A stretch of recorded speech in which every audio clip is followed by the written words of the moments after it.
Čaute ľudia, tu je Erik Trio a vítam vás z nového videa.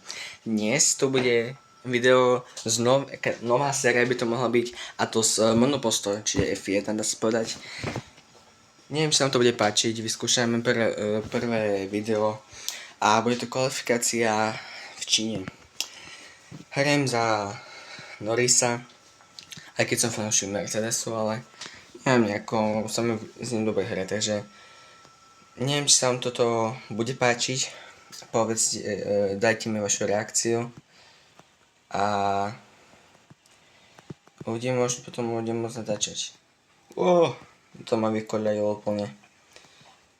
Dúfam, že dám taký nejaký dobrý čas. No, pozrite sa na ten šok, čo som vydal včera. Dúfam, že sa to podarilo, bo chcem sa odhaliť, ale ak sa to nepodarí, tak ani mi to nejako vadiť nebude. Takže tak. V tejto hre nie som nejako extrémne dobrý. Hej, stále sa učím. Ale F1 som začal asi pozerať ešte pred mesiacom. Som, že pozerám ešte od Barcelony, takže ak tu mám nejakých F1 fanúšikov, kľudne napíšte do komentárov, kľudne sa môžeme pobaviť. Napíšte, komu fandíte v F1. Tak. Takže dúfam, že tých 100 odoberateľov dáme.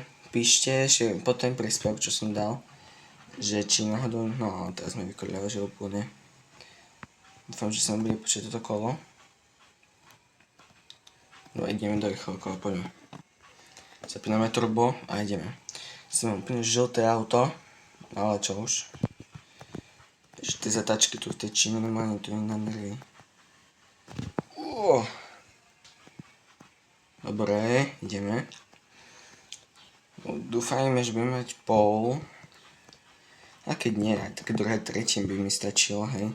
A od toho trasu neviem ešte naštudovanú. Takže no, neviem moc, či tu dám pole. Je môj najobľúbenejší aj Bahrain. To je tak asi aj najľahšie, si myslím.